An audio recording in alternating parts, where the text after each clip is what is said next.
Hola, bienvenidas y bienvenidos a un nuevo episodio de Anatomía del Poder.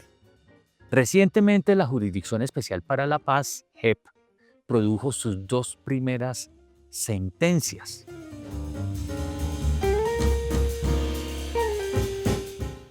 Después de 7 años y medio de existencia, de que se haya creado el tribunal, y esas dos sentencias tuvieron que ver, una contra el secretariado de las FARC, el último secretariado de las FARC, que eran los máximos jefes de las FARC, los 7, por más de 21.900 secuestros cometidos por esa antigua guerrilla en todo el país.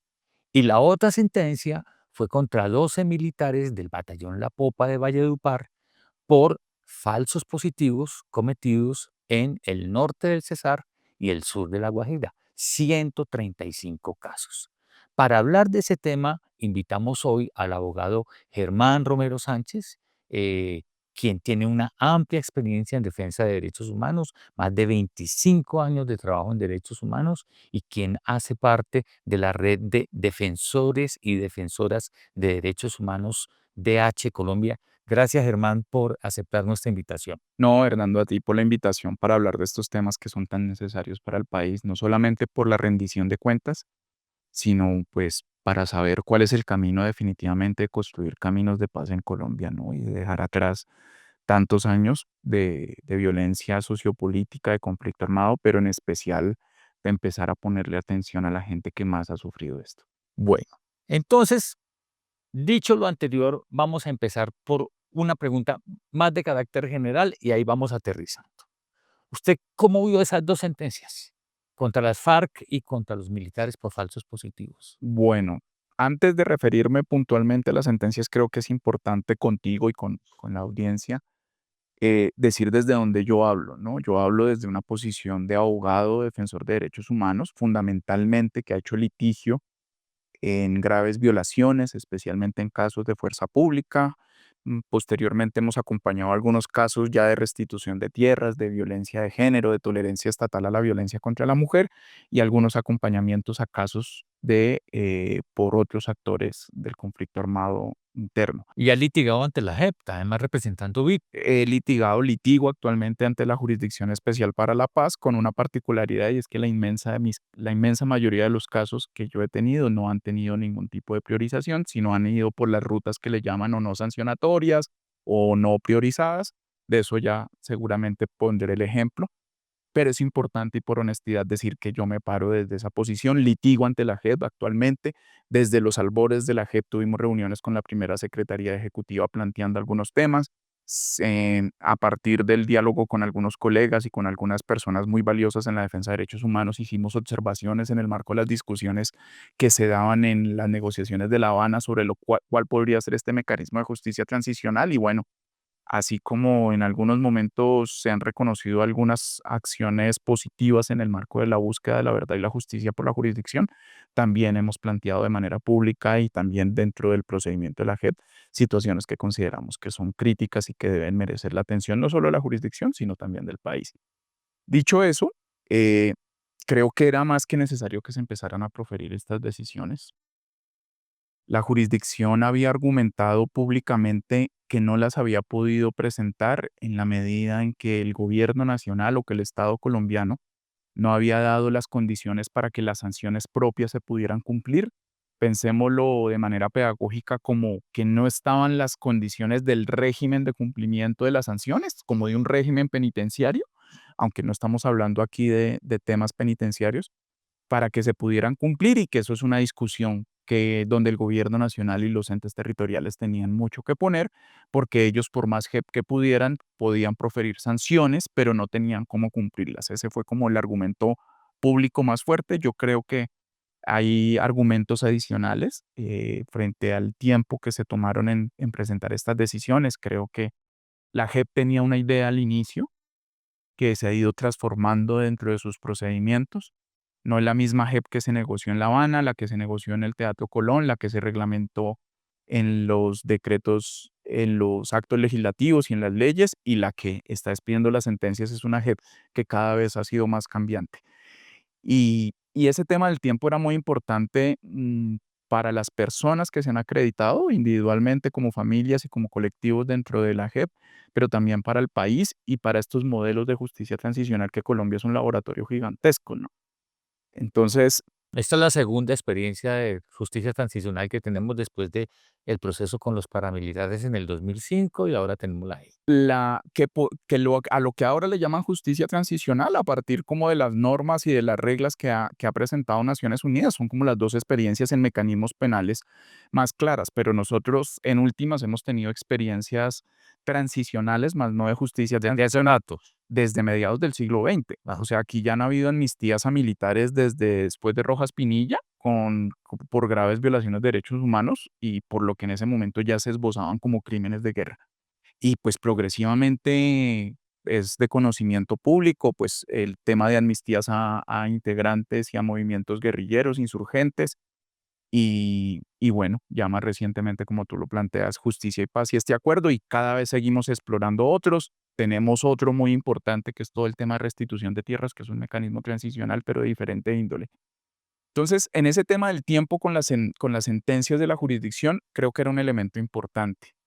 Y creo que el país apenas empieza a procesar qué dicen esas sentencias, qué significan esas sentencias para el hoy y para el mañana, en clave de rendición de cuentas, en clave de responsabilidad, en clave de reconocimiento, que son como cosas que parecieran igual pero son distintas, pero especialmente en clave de no repetición. Eso definitivamente las justicias transicionales que estamos haciendo nos están llevando a un punto distinto al que estábamos antes, sí o no, por qué sí, por qué no, y eso las sentencias ya son un punto más exacto. Creo que las sentencias, en especial la de ejecuciones extrajudiciales, hace un llamado interno dentro de la jurisdicción a hacer ajustes sobre las calificaciones de los delitos, sobre la forma de entender los delitos, sobre el papel de la fuerza pública, en especial del ejército, el papel de la fuerza pública en el conflicto armado y por fuera de él. Y eso habrá que irlo discutiendo y yo creo que en esta conversación podemos tocar algunos de esos temas. Ahora bien, las reacciones han sido de todo tipo. Creo que las reacciones más importantes y a las que más hay que darles atención es a las personas vinculadas. El extremo más importante son las personas víctimas acreditadas, tanto en el caso contra el último secretariado de las FARC como de las familias y los pueblos étnicos, los dos resguardos, los dos pueblos indígenas y los dos consejos comunitarios de la costa que fueron víctimas de ejecuciones por el batallón La Popa, que todavía están como procesando este tema de la sentencia. Creo que ya se anunció un recurso de apelación por parte de algunas de las víctimas de los diputados del Valle, frente al de falsos positivos, frente al de ejecuciones extrajudiciales, seguramente también se presentarán recursos. Yo tengo la tranquilidad que frente a esta conversación contigo y con la audiencia hoy, que no tengo representación en los dos casos. Eso me permite conocerlos, pero no tener un partido puntual. Hablemos de una cosa que de pronto la gente del común no conoce muy bien. Por un lado tenemos la sentencia en el caso de secuestro contra los máximos jefes de las FARC. Y por otro lado tenemos una sentencia por falsos positivos contra oficiales de rango medio, suboficiales y hasta soldados profesionales. ¿Cómo se explica eso? Digamos, eh, ¿por qué en el secuestro empezaron por arriba y en falsos positivos empezaron por abajo? Y la pregunta es, ¿cuándo van a subir los escalones? Porque también tenemos al coronel Publio Hernán Mejía, que era el jefe del batallón La Popa, que cometió ese batallón o unidades de ese batallón cometieron esos falsos positivos. Ese señor no reconoció ninguna responsabilidad, sigue en la JEP, estamos esperando que la JEP dicte una sentencia y en el peor de los casos lo condenan a 20 años de cárcel. Le va mucho mejor al coronel Mejía en la JEP que en la justicia ordinaria. Entonces, ¿cómo le explicamos eso a la gente para que entendamos un poquito eso? Creo que para poder dar explicación de eso, habría que tratar de entender las razones que ha presentado la jurisdicción y la misma estructura de la jurisdicción. Muy pedagógicamente, la jurisdicción está compuesta por dos niveles. 3 salas de justicia, que es por donde entran y salen los comparecientes. Los comparecientes son los responsables que están remitidos allá. Una exclusivamente para las personas de las FARC, de las antiguas FARC, que es la sala de amnistía, que es donde se debe discutir su entrada, su pertenencia, cuáles delitos les declararán la amnistía, es decir, sobre cuáles delitos no habrá investigación, los propios de la rebelión y los asociados, y cuáles no serán considerados así, para que suban a otra sala, que es como la que investiga, que es la sala de reconocimiento. Y por el otro lado está la sala de definición de situaciones jurídicas, que es por donde entra fuerza pública, lo que le llaman terceros o civiles vinculados y agentes de Estado no pertenecientes a la fuerza pública. Es decir, tenemos dos niveles y en el nivel de las salas, las FARC entran por este lado, fuerza pública, terceros y agentes de Estado no pertenecientes entran por el otro. Aquí definen quiénes van a la instrucción, a la sala del medio, que es la de sala de definición de situaciones jurídicas, y ahí es donde se abren los casos. En esa sala de definición de situaciones jurídicas es donde se dice o se decía, porque ya la decisión de la JEP, entiendo yo, es no abrir más casos. Ya no más. Por ejemplo, Hay 11 macro. Sí, está abierto. o sea, nosotros echamos al olvido la desaparición forzada, por poner un ejemplo. La desaparición forzada, Que entra como de ladito por ahí en algunos de los casos. algunos casos de secuestro pueden ser considerados a la luz del derecho internacional, no, pero a la luz del derecho interno sí. En las ejecuciones extrajudiciales, algunas desapariciones forzadas, en algunos de los casos territoriales y en algunos de los casos que son de alianza de fuerza pública y paramilitares. Pero como fenómeno existente en Colombia, Colombia tiene más de 100.000 desaparecidos forzados, ese fenómeno de por qué ocurrían esas desapariciones, entendiéndolas en su inmensa mayoría y a la luz del derecho internacional, que la desaparición forzada es un crimen de fuerzas públicas, ¿no? De Estado. Eso sobre todo. Principalmente, las legislaciones internas, como Colombia y México, han, por la degradación de las cosas, de los conflictos, de las violencias sociopolíticas, han dicho, espere, también hay particulares que las cometen por fuera del radio estatal. Y en esa sala de reconocimientos donde se decidieron qué casos iban a ver y cómo se iba a seleccionar, priorizar y frente a quiénes. Y eso ha sido una discusión, o fue una discusión bastante grande. Yo creo que eso fue de las cosas que no salieron tan bien frente a la jurisdicción, porque la jurisdicción le preguntó a las víctimas, a las organizaciones de derechos humanos, a los colectivos afectados por las diferentes conductas, hizo varias audiencias y pedía insumos de hacia dónde tenía que priorizar, hacia dónde tenía que investigar y se les dijo muchas opciones y finalmente, los dos grandes casos es como los casos que más recientemente estaban en el oído, en el ojo y en la imagen de la última generación del conflicto armado, o de lo que podemos entender como conflicto armado, que eran los secuestros cometidos por las FARC, las graves privaciones de la libertad, y las ejecuciones cometidas por la fuerza pública. Pero es como si no miráramos más para atrás, no miráramos lo que hay en el medio y otros crímenes muy graves, por ejemplo, temas de arrasamientos completos de comunidades, todo ese tipo de cosas fueron desconocidas. Pero me quiero parar un momentico antes de que siga. Llama la atención, pues, no lo estoy y no me vaya a malinterpretar, que se abra en la JEP un caso por secuestro que, digamos que tocó a personas muy connotadas y muy importantes del país, pero que numéricamente los secuestros fueron como la tercera parte de las desapariciones forzadas. Las víctimas de desaparición forzada eran personas comunes y corrientes, sin ninguna notoriedad social, sin ninguna prominencia, sin ninguna importancia política. ¿Cree que de pronto eso influyó en el hecho de que la JEP haya decidido no abrir un caso específico de desaparición forzada y sí uno de secuestro? Yo creo que eso hace parte de un fenómeno social en Colombia que tiene raigambre político, que es que la desaparición forzada es tratada de segunda clase. Eh, y eso no es solamente un problema de la JEP. Si tú te vas ahorita a la Fiscalía General de la Nación, las desapariciones forzadas siguen siendo tratadas de una manera poco respetuosa y sin seriedad en las investigaciones. La Procuraduría General de la Nación hizo cosas valiosas alrededor de la desaparición forzada en los 80s, pero en los 90s y en la última época no ha hecho absolutamente nada por eso. Como sociedad todavía tenemos deudas gigantescas frente a la desaparición forzada Y yo creo que la jurisdicción presenta argumentos jurídicos porque es su deber de decidir por qué hizo este caso de secuestro grande nacional frente al secretariado, al último secretariado, y por qué estos casos parciales o pedazos de casos de un mapa más grande frente a ejecuciones extrajudiciales, pero pues necesariamente ahí pasan unas decisiones políticas, ¿no?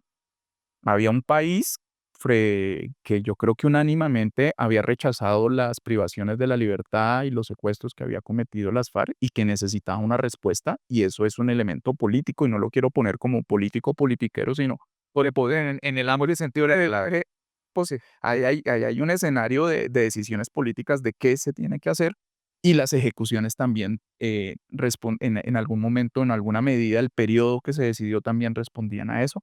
Eso no está mal, eso está bien, eso hace parte de las discusiones. El derecho no es ajeno a la toma de decisiones políticas, que a veces pensamos que eso van por caminos distintos, y por el contrario, las altas cortes están cansadas de demostrarnos que la política está más metida en las decisiones judiciales de lo que creemos, y viceversa. Yo creo que ahí hay un tema muy complejo. Efectivamente, haber iniciado con un proceso de responsabilizar frente a todo el secretariado, frente al nivel nacional de casos, y empezar a buscar una respuesta que rindiera cuentas frente a ellos, que rindiera cuentas frente al país, frente a las víctimas, era muy importante o es muy importante, y que frente a las ejecuciones extrajudiciales se empezara a parcializar, a llevar por pedazos, ha hecho que se descontextualice esa investigación de ejecuciones extrajudiciales. Pareciera que el fenómeno criminal que cometió las FARC sobre secuestros, graves privaciones de la libertad, retenciones, como toda esta variedad de crímenes que se cometieron alrededor, tuvieron una atención y una mirada transversal, y se pudo plantear a la mayor responsabilidad posible con las FARC, entendiendo que las FARC es un actor ilegal a la luz del derecho colombiano, pero frente a ejecuciones extrajudiciales, esta sala que les decía yo, la de reconocimiento, le ha prometido a las víctimas de ejecuciones extrajudiciales de un montón de casos, de un montón de unidades militares en el país, que no han sido priorizadas, que eso va a ir a una fase nacional, que pues verdaderamente lo que nosotros hemos podido identificar es que está muy precaria todavía. No hay mayores avances en eso, y que va a pasar lo que todos sabemos que va a pasar desde el día uno que se abrió el caso de ejecuciones extrajudiciales, y que seguramente se orientará hacia la responsabilidad de quien fue el comandante del ejército en el último periodo investigado, Mario Montoya Uribe, entre el 2006 y 2008. Porque de resto, sobre otras grandes responsabilidades a nivel ejército, a nivel fuerzas militares, a nivel ministros de defensa, a nivel de estructuras de la misma fuerza pública, la verdad es que ese fenómeno nacional ha sido muy precario, tan así que en esta sentencia de la Popa, esta sección con reconocimiento le dice a la sala con reconocimiento: oiga, no está bien que usted diga que esto era un fenómeno criminal de un puñado enquistado en un batallón. Eso no fue así. Justamente se da porque eran parte de la fuerza y utilizaron la fuerza para sus propósitos criminales, que creo que es una de esas interpretaciones que le dio un poco de cualificación. Pero que siga tratándose este fenómeno por pedazos, va a hacer que las respuestas a las ejecuciones extrajudiciales sean parciales, y yo creo que hay un tema difícil de manejar, y es que necesariamente nosotros tenemos que ver cuál es la fuerza pública que tenemos y que logró cometer esto. Esto no es simplemente una decisión de una directiva ministerial, la famosa 029, si no me falla la ¿O memoria. 28? Sí, La de Camilo exacto, Ospina. la de Camilo Espina, la de ese primer ministro. Eso ya existían elementos previos. Las ejecuciones extrajudiciales, la CIDH en Colombia las tiene reportadas desde el 78, y han habido un montón de casos. Hay casos de ejecuciones extrajudiciales con el mismo patrón del 2002 al 2008, cometidas después del 2008 durante el gobierno de Juan Manuel Santos. Eh, Personalmente llevé un caso de esos en Dagua Valle, eh, ya del 2010, y creo que si no examinamos ese por qué ocurrió de la fuerza pública, esas razones, esa vinculación con poderes locales que en esta sentencia lo trata de asumir, pero es muy, todavía muy, muy suave. A mí me preocupa mucho que volvamos a repetir. Por lo que usted me está diciendo, estoy intuyendo que usted no cree que en el caso de las ejecuciones extrajudiciales vayamos a llegar a los máximos responsables. No. Yo creo que hay un avance en tratar y en esforzarse de identificar que son máximos responsables. A mí me ha tocado, Hernando, hacer también mis propias lecturas de mis posiciones para tratar de entender la de las respuestas de la justicia, tanto de la JEP como de la Fiscalía y los jueces ordinarios, para no casarme en mis propias posiciones y quedarme ahí y no poder hacer el ejercicio que me corresponde a mí y es la mejor representación posible de las familias que yo, de las que yo acompaño. Y en ese sentido, yo te voy a plantear algo. El batallón La Popa fue investigado en un pedacito, 2002 a mitad del 2005, cuando el periodo investigado es 2002-2008. Sí. Es decir, que lo que está antes del 2002 y el 2008, en esas ejecuciones, no hay ojos en la jurisdicción. Por el contrario, en materia de secuestros y graves privaciones de la libertad, hay unos ojos más amplios Sí. y entiendo yo que hay unos subcasos que están andando frente a los quienes eran los mandos de los bloques y de los frentes de las FARC, que seguramente más adelante producirán algún tipo de respuesta en ese planteamiento que tú haces de arriba hacia abajo. Y porque pues tengo información de que eso está ocurriendo y eso está avanzando en algunas en esa sala de reconocimiento con algunos de los casos. Pero en el caso de las ejecuciones, volvamos a ese batallón para poner el ejemplo. Ese batallón fue un pedacito nomás. Y ahorita voy a hacerle una contraposición que es muy interesante con un caso que represento en la jurisdicción y que es muy diciente. Ese batallón, la primera parte del periodo estuvo a órdenes de la Primera División del Ejército, el Comando Operativo Séptimo de la Segunda Brigada con sede en Barranquilla. Y en la segunda parte de ese periodo se lo dejaron a la 10ª Brigada. Y uno no entiende cómo la sala de reconocimiento, porque al final la sección recoge lo que le entregaron, ¿no? Como un juez recibe la acusación que le llega. Trata de hacer algunos ajustes, pero no puede decir, no, tráigame a este, tráigame a fulano, tráigame a sutano. Uno no entiende cómo todas las planas mayores de ese batallón no fueron declaradas como máximos responsables. Uno no entiende cómo los mandos del comando operativo de la segunda brigada y de la 10ª brigada no llegaron como máximos responsables, porque una unidad militar táctica, que es un batallón, depende necesariamente de las órdenes, operaciones y de la supervisión del nivel brigada. Las divisiones nos han dicho que son más administrativas, pero en las divisiones se toman decisiones, pero en las brigadas pasan temas muy importantes. La supervisión de la inteligencia y de las operaciones se hace en las brigadas. Y hay algo que ha pasado muy desapercibido en el tema de las ejecuciones extrajudiciales, y es que este país tiene unas estructuras que se llaman las RIME, Regionales de Inteligencia Militar, del Ejército. Han sido, desde hace muchos años, están estables, operan igual, el Ejército ha cambiado sus formas de operar, su división, esto que yo les decía de que una unidad dependía de una brigada y de otra, no, ellos han sido estables. Y la RIME coordina, soporta y entrega información y recoge información de todo.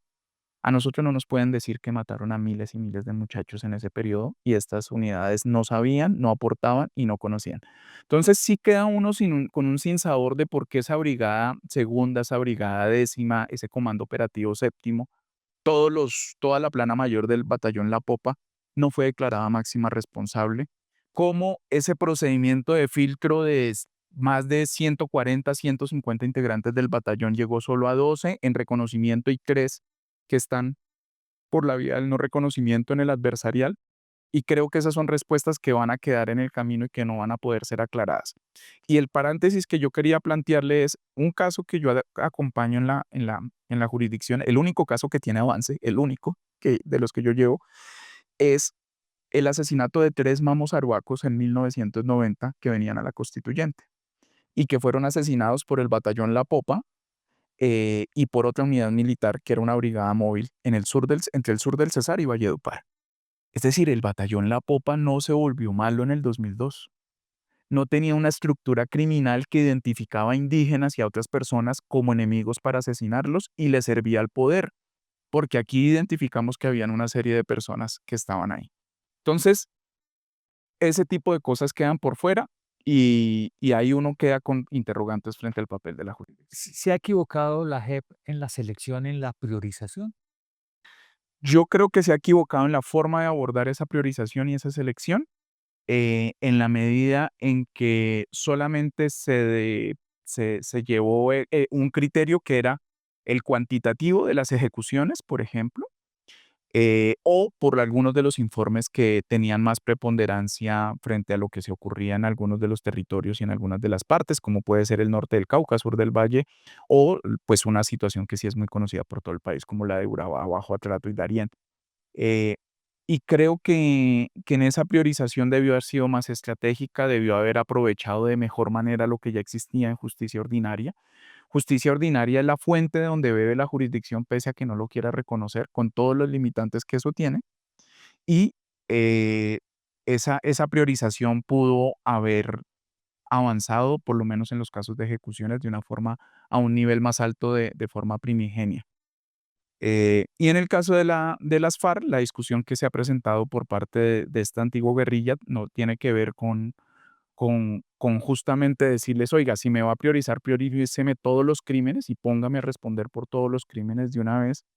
Y si me pone a responder en el máximo nivel, identifique verdaderamente cuáles son los otros niveles más bajos sobre los cuales usted quiere hacer una investigación y en eso la jurisdicción creo que no ha sido lo suficientemente clara. Germán, el tiempo se nos está agotando, pero no quiero dejar de hacerle un par de preguntas.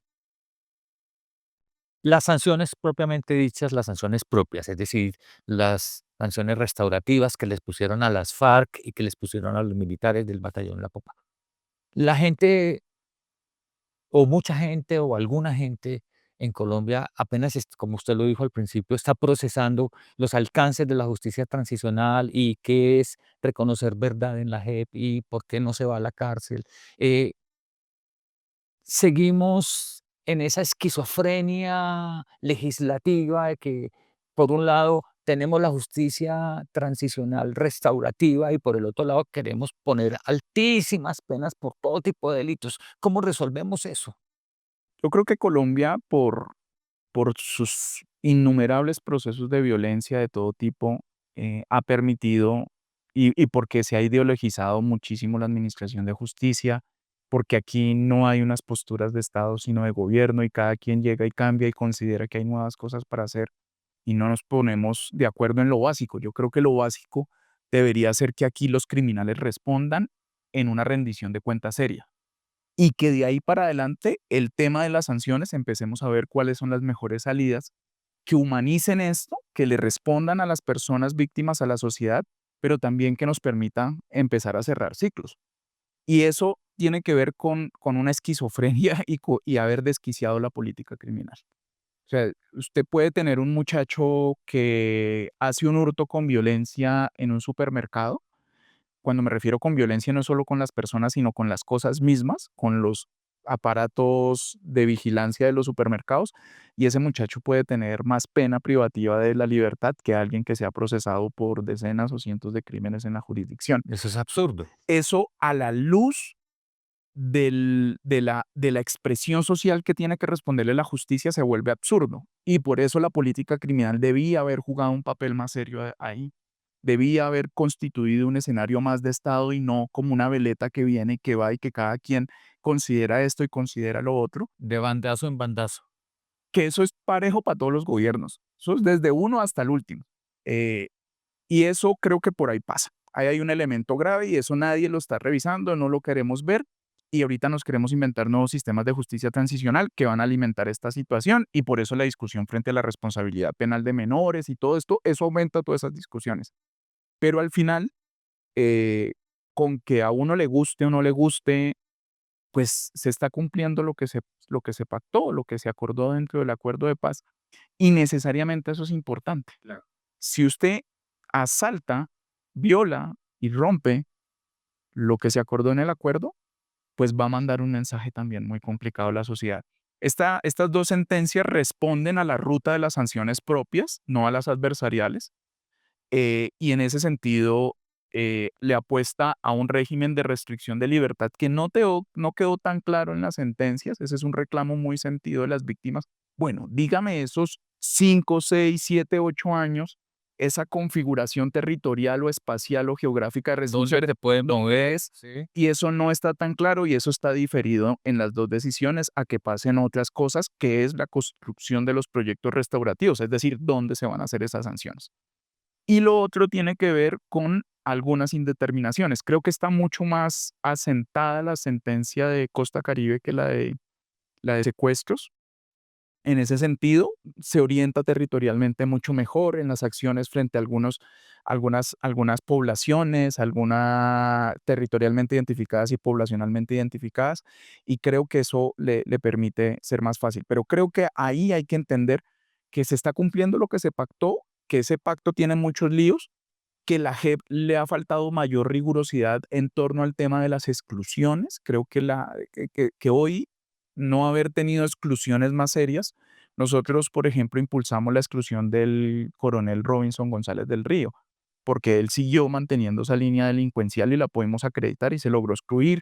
Logramos también algunas exclusiones en el caso Palacio de Justicia, justamente por el nulo aporte de verdad de estas personas. Creo que la JEP hubiera podido utilizar esa herramienta mucho mejor y eso hubiera cualificado al interior el proceso. Quedan los que son, con las verdades que son, con las responsabilidades y las rendiciones de cuentas que son, y las sentencias hubieran podido tener una tranquilidad mucho mayor en esa discusión pública. Es urgente, es muy urgente que la forma en que se van a cumplir esas restricciones y esos trabajos se puedan definir, y eso es un problema de país, eso no es un problema solo de la jurisdicción. En eso sí entiendo la jurisdicción, eso sí hay que dar un paso más allá y en eso hay que ver que eso se pueda hacer bien. Si eso sale mal, sería terrible. Finalmente, a la JEP ya le queda poco tiempo relativamente.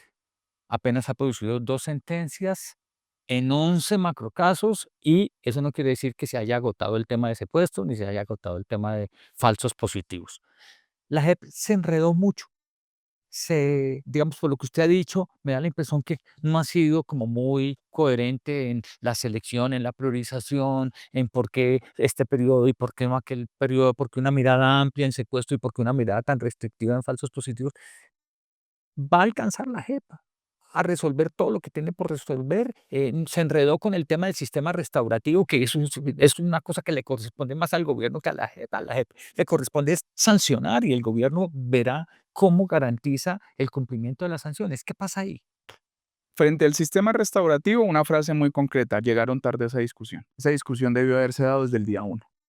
Usted desde el día uno debía saber que el camino empezaba acá, iba a terminar allá y allá yo tenía que tener esto elaborado. Y cuando ya iban en fases más avanzadas, se dieron cuenta que había que tener un sistema restaurativo y aquí había que hacer una articulación JEP-gobierno, entes territoriales y otra serie de actores importantes. Y creo que ese es un error que no se ha reconocido y que se debe reconocer y que tiene que subsanarse rápido para el resto de sentencias, que es la discusión que tú me estás planteando, Hernando.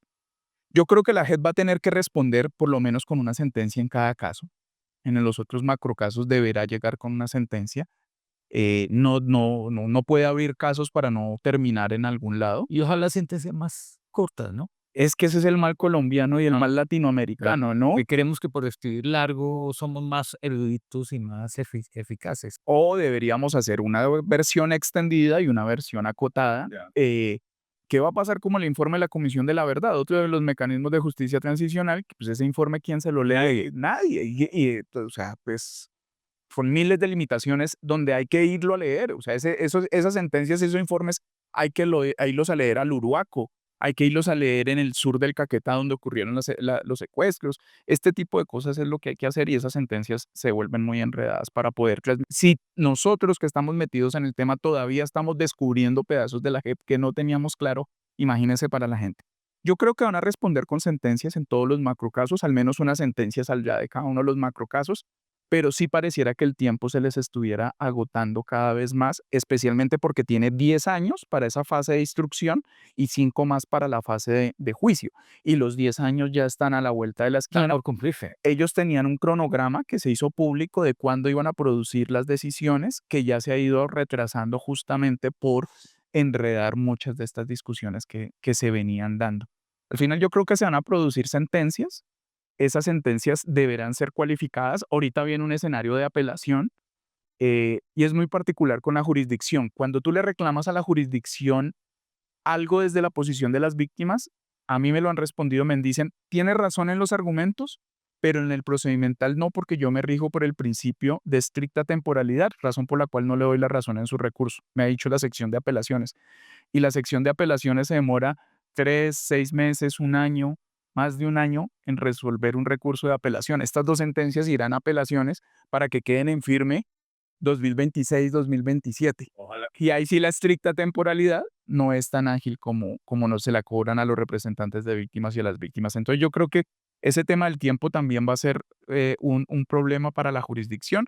Van a responder con sentencias y yo creo que habría algo muy urgente que hacer y es que el universo de graves violaciones y de crímenes que no quedaron aquí cubiertos, el sistema de justicia colombiana tiene que salir a dar una respuesta a través de la Fiscalía. La Corte Constitucional no puede seguir con esa idea de que no se pueden tocar esos casos o por lo menos la responsabilidad de los que son comparecientes forzosos.